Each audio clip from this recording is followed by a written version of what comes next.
राजस्थान में बीजेपी जा रही है, राजस्थान में प्रज्ञा की बीजेपी जा रही है। जो वसुंधरा के समर्थक है वो किसी भी हालत में बीजेपी को सत्ता में नहीं आने देंगे, क्योंकि वसुंधरा आर पार की लड़ाई लड़ेगी। वसुंधरा ऐसी एक राजस्थान में नेता है कि वो मरी हुई हालत में भी यदि उनके लोगों ने विद्रोह किया तो 30 से 35 सीटों पे खेल हो सकता है, जिसमें 20-22 सीटें इनकी जीत आ सकती है यदि इंडिपेंडेंट खड़े हो गए इनके समर्थक तो। और 40-50 सीटें ऐसी है जो कांग्रेस के गोद में जाके वो परोस सकती है। वसुंधरा, शिवराज, ये लोग वो हैं कि जो मोदी के समकक्ष थे। जब मोदी मुख्यमंत्री थे तो ये भी मुख्यमंत्री थे। मोदी जी को समकक्ष नेता या अपने से थोड़े भी कम के नेता नहीं चलते, उनको पिग्मीज चाहिए, साथ में एकदम घुटने के बल चलने वाले लोग चाहिए। विदुर जी को ये बोला गया था कि आप ऐसा बोलो क्योंकि आपको 20-80 ही करना है। प्रधानमंत्री जी भ्रष्टाचार की लड़ाई लड़ते हैं, अजीत पवार को गले लगाते हैं। सर अब तो यूट्यूबर बन गए हैं, आपको पता चला? हाँ, वो आ गए, यूट्यूबर आ गए, हम लोगों की शामत आ गई।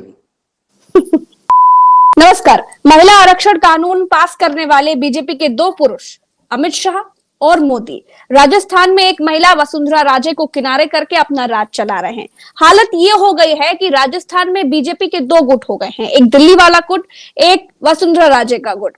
अब बीजेपी की हालत इतनी खराब हो गई है कि भयंकर गुटबाजी के चलते बीजेपी की सभाओं में, बीजेपी के रोड शोज में सन्नाटा पसरा हुआ है और बिना भीड़ के नेता किस काम का। तो अमित शाह भी इसी कारण, इसी वजह से गुस्सा होकर के जिस सभा में आए थे वहां से वापस दिल्ली लौट गए हैं। उनके साथ साथ नड्डा भी लौट गए हैं। तो आज से पहले सालों साल के बाद बीजेपी में इस तरह का खौफ हार के बादल सर पर मंडराते हुए दिख रहे हैं। साथ ही साथ इस तरह की गुटबाजी भी कई सालों बाद देखने को मिली है।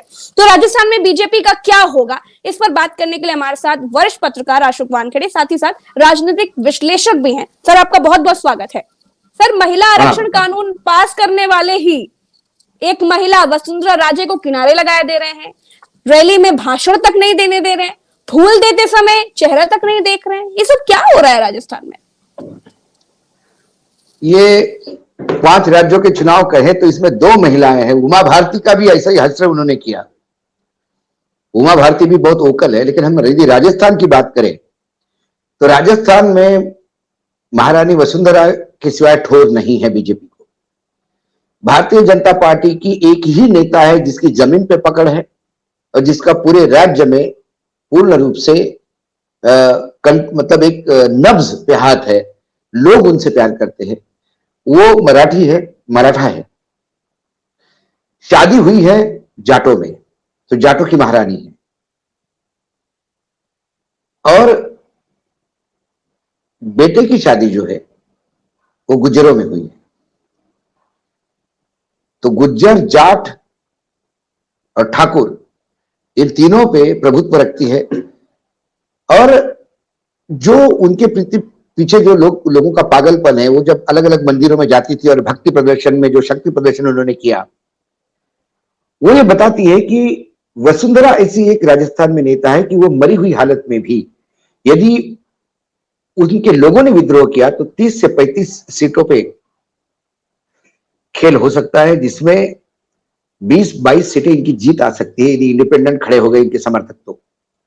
और 40-50 सीटें ऐसी है जो कांग्रेस के गोद में जाके वो परोस सकती है यदि उसके समर्थक इंडिपेंडेंट खड़े हो गए। जीतेंगे नहीं, लेकिन वो हराएंगे जरूर। तो ये टोटल 100 सीटों का खेल है वसुंधरा जी का। लेकिन वसुंधरा जी को आपने उपाध्यक्ष बनाया, और मोदी जी का एक स्टाइल ऑफ फंक्शनिंग है। मोदी जी को समकक्ष नेता या अपने से थोड़े भी कम के नेता नहीं चलते, उनको पिग्मीज चाहिए, साथ में एकदम घुटने के बल चलने वाले लोग चाहिए।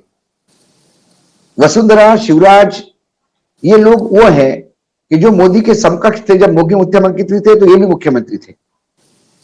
अब मोदी के काल के मुख्यमंत्री रमन सिंह ठिकाने लग गए, सोनोवाल ठिकाने लग गए, दास साहब झारखंड वाले वो ठिकाने लग गए, महाराष्ट्र में तो गोपीनाथ मुंडे जी की हत्या ही हुई। तो ये सारी चीजें जो है ये इंडिकेट करती है कि उनको वसुंधरा को वो अपने बराबर समझते हैं और वसुंधरा को सामने आने नहीं देते। यही कारण है कि जितने वहां पे सचिन पायलट का जो विद्रोह हुआ, उसके बावजूद भी जो सक्सेस कर्नाटक में मिली, महाराष्ट्र में मिली, मध्य प्रदेश में मिली, वो आपको नहीं मिल पाई राजस्थान में, उसका एकमात्र कारण वसुंधरा है।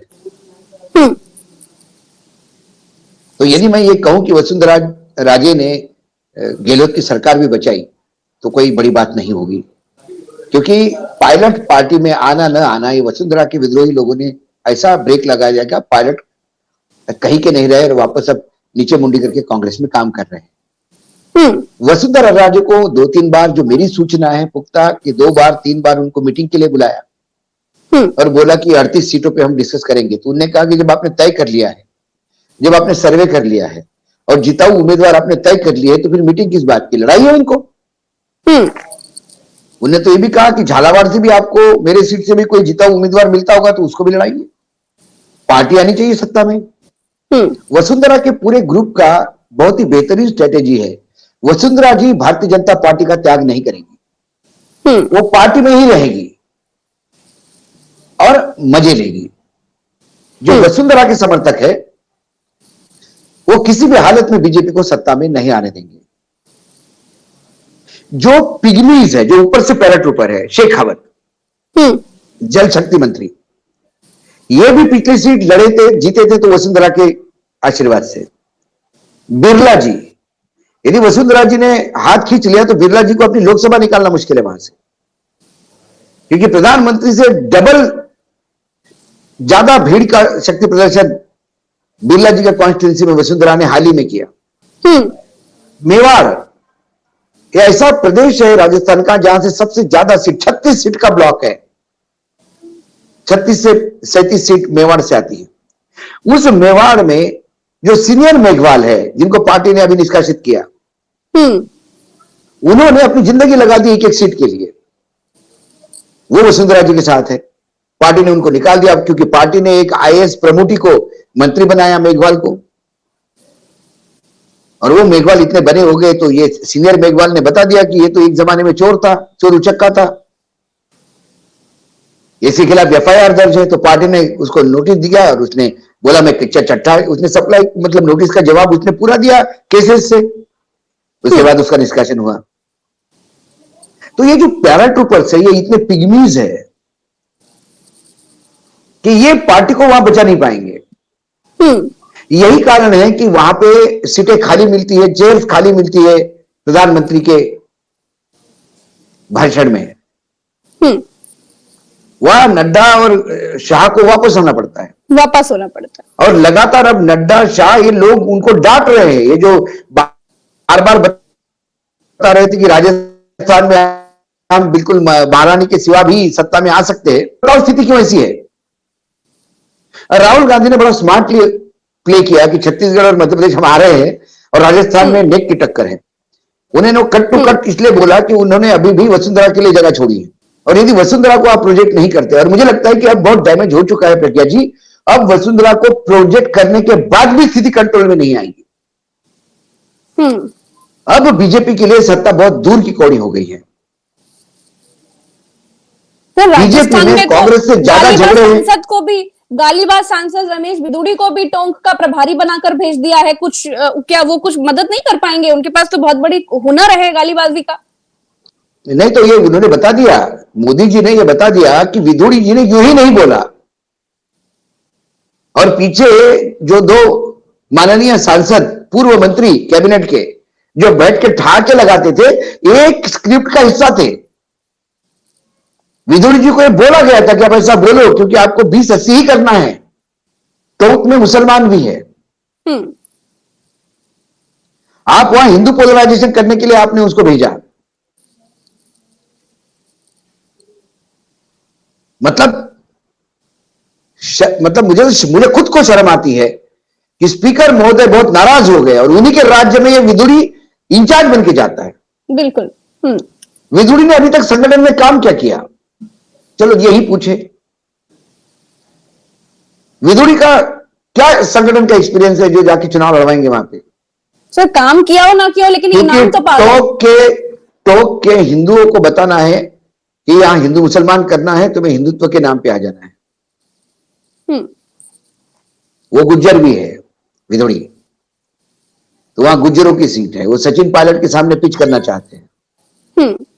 लेकिन मैं बार बार कहता हूं कि इस देश का जो मतदाता है वो अशिक्षित हो सकता है, वो संघर्ष में है, वो पीड़ित है, वो बहुत बुरे दिनों को झेल रहा है। लेकिन सर इस बार तो लगता है रोज का राजस्थान जीवन में उसका स्ट्रगल में है, बीजेपी का बहुत लेकिन बुरे दिन चल रहे हैं। बिल्कुल बिल्कुल, मैं तो बोल रहा हूं कि ये दिन ब दिन जिस हिसाब से गलतियां कर रहे हैं, दिन ब दिन, क्योंकि गुटबाजी ऐसी कभी देखने को नहीं मिली, सालों बाद मैंने इस तरह की गुटबाजी दिख रही है। राजस्थान में मैंने शेखावत जी की बीजेपी देखी, मैंने वसुंधरा की बीजेपी देखी। बीजेपी में इतना खुल के गुटबाजी कभी नहीं थी जी। और नाराज लोग कौन है? जिन्होंने इस पार्टी को सींचा है।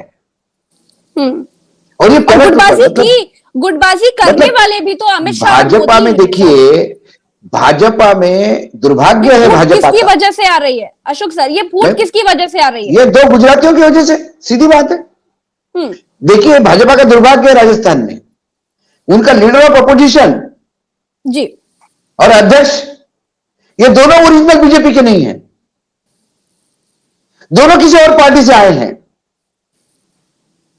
जो भारतीय जनता पार्टी जनसंघ के समय से राजस्थान में अपना वजूद बना के रखी थी, वर्तमान संघ चालक जब अकोला में पहली बार शाखा में गए, तब लाल कृष्ण आडवाणी राजस्थान के इंचार्ज प्रचारक हुआ करते थे। राजस्थान, मध्य प्रदेश ये बहुत पुराने राज्य है, संविध सरकारों के तब से। लेकिन यदि उस राजस्थान में यह हश्र हुआ पार्टी का कि बाहर से आयातित किए हुए नेताओं को आपको अध्यक्ष पद और लीडर ऑफ अपोजिशन देना पड़ता होगा, तो यह क्राइसिस किसने की है? ये बाहरी और अंदरूनी ये जो झगड़े पूरे देश में हर राज्य में बीजेपी में चल रहा है, चाहे कर्नाटक हो, चाहे गोवा हो, चाहे महाराष्ट्र हो, मध्य प्रदेश हो, छत्तीसगढ़ हो, उत्तर प्रदेश हो, ये क्यों हुआ? क्योंकि सत्ता का लालच, एन केन प्रकरण सत्ता में बैठना है, तोड़फोड़ करके बैठना है। अटल जी कहते थे कि मैं चिमटे से नहीं छूऊंगा, और ये भ्रष्टाचारी, व्यभिचारी, ये सारे सदाचारी हो जाते जब इनके गले लगते हैं। तो प्रधानमंत्री जी भ्रष्टाचार की लड़ाई लड़ते हैं, अजीत पवार को गले लगाते हैं। स्त्री शक्ति की पूजा करते हैं, गोंडा के सांसद को गले लगाते हैं। फिर अब तो यूट्यूबर बन गए हैं, आपको पता चला? हाँ, वो आ गए, यूट्यूबर आ गए, वो हम लोगों की शामत आ गई अभी। यूट्यूबर बन गए क्योंकि उनको, भाई ये तो हमारा प्रोफेशन है प्रज्ञा जी, हम और कोई काम जानते नहीं, तो पत्रकारिता करते हैं और ये कम्युनिकेशन की विधा मानते हैं। और लेकिन प्रधानमंत्री को छपास का और दिखास का रोग है, वो फोटो में हमेशा आना चाहते हैं, टीवी पे हेडलाइन बनना चाहते हैं। तो उनको किसी ने बोल दिया होगा कि ये यूट्यूब में बहुत ज्यादा व्यूज मिलते हैं। और गडकरी ने तो कई बार बोला कि मेरे जो भाषण चलते हैं उसका जो पैसा मुझे यूट्यूब से आता है मैं वृद्धाश्रम को देता हूं। तो उनको लगा गडकरी जी को इतने लोग देखते, मैं पीछे क्यों रह जाऊं, तो मैं भी अभी देखूंगा। और सारा अब ये इनका यूट्यूब आना मतलब ये गली गली में आदेश निकलेगा कि कंपलसरी सब्सक्राइब करना है, 50 लोगों से सब्सक्राइब करवाना है कंपलसरी, इतने व्यूज आने ही चाहिए। एक मास मूवमेंट चलेगा व्यूज आने के लिए, जैसे मन की बात जबरन सुनवाया जाता है। तो सर मणिपुर से व्यूज कैसे आएंगे? वहां पर तो इंटरनेट बंद कर रखा है। मणिपुर की, कौन सा मणिपुर प्रज्ञा जी? मैं समझा नहीं, क्या मणिपुर की बात? जो जल रहा है सर, जो जल रहा है सर। कहां जल रहा है मणिपुर? इनके हिसाब से मणिपुर इस देश का हिस्सा ही नहीं। इनकी संवेदनाएं बहुत सब्जेक्टिव है। ये मातृशक्ति को वंदन करते हैं सिर्फ राजनीति के लिए। देश की खिलाड़ी, महिला खिलाड़ी, आप तो वहां पे थी, ग्राउंड रिपोर्टिंग, जीरो पे रिपोर्टिंग कर रही थी। उनका उत्पीड़न होता है, इनके कान पे जू नहीं रेंगती। अभी भी मणिपुर जल रहा है। बड़े हेडलाइन ली अखबार में कि हमने इंटरनेट चालू किया और दूसरे दिन इंटरनेट बंद करना पड़ा। लेकिन मणिपुर के बारे में एक शब्द का जिक्र नहीं, मणिपुर में अभी चुनाव आने को 5 साल है। ये सिर्फ चुनाव के ये बरसाती मेंढक है। जब जहां राज्य में चुनाव हो जाते हैं वहां ये अपना निर्देशन निकालते हैं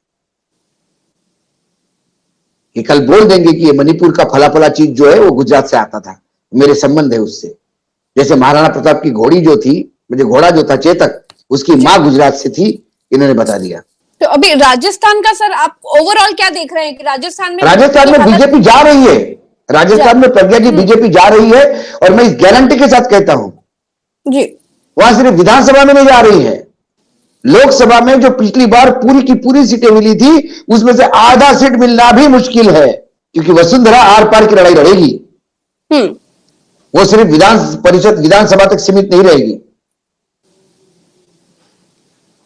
फिर वो लोकसभा में भी उतना गड्ढा करके दिखाएगी और बता देगी उसका वजूद क्या है राजस्थान में। क्या येदियुरप्पा ने अपना वजूद नहीं बताया कर्नाटक में? अभी शिवराज भी अपना वजूद बताएंगे मध्य प्रदेश में। तो भगवान का वरदान क्या है मोदी जी? वो मुंह छुपाते हुए घूम रहे हैं, बेमन से चुनाव लड़ रहे हैं, जबरिया चुनाव लड़ाया जा रहा है। जिस राज्य में आपको उम्मीदवार नहीं मिलते और जो उम्मीदवार को आप देते हो टिकट, वो लायबिलिटी समझता है कि यार जबरदस्ती लड़ना पड़ रहा है, तो वहां युद्ध कैसे जीतेंगे? ये किसी एक पार्टी का नहीं, ये ब्रांड नरेंद्र दामोदर दास मोदी जी का सवाल है जी। जो ब्रांड गुजरात में शाइन होने के बाद हिमाचल, दिल्ली और कर्नाटक में बुरी तरह से मात खाया जी। जो डेंटिंग उसमें हुआ, डेंट पड़े हैं उस ब्रांड में।